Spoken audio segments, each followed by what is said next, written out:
tip for how to grease your pan so that the loaves slide out effortlessly every time. I'm going to take a condiment squeeze bottle. You could also use an oil decanter for this. And then I have a bottle of liquid lecithin. Now you can find this in the health food store. It's usually sold as a supplement, but lecithin is also a product that is in most commercial baking sprays.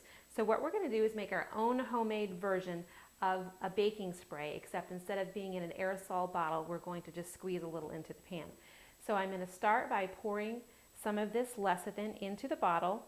Now you don't need very much. It's really thick, kind of like molasses.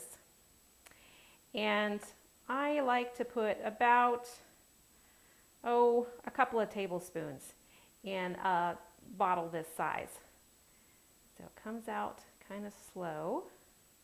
And then I'm going to add some vegetable oil to that. Okay. So I've got about that much in the bottom. And then I'm going to pour the vegetable oil in with that.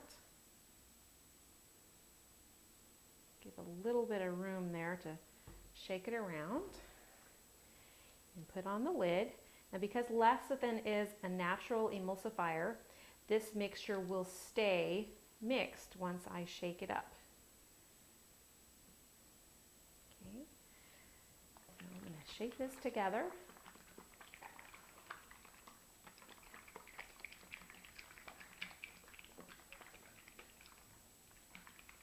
Till it's well mixed.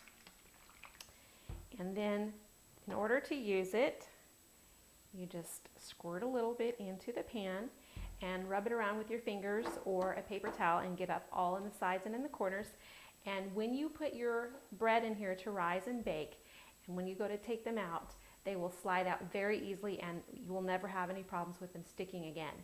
This actually works a little bit better than the commercial sprays do, and you don't have to use an aerosol bottle, and you don't have to worry about any of the propellants or any of the fillers that they use to add to the oil.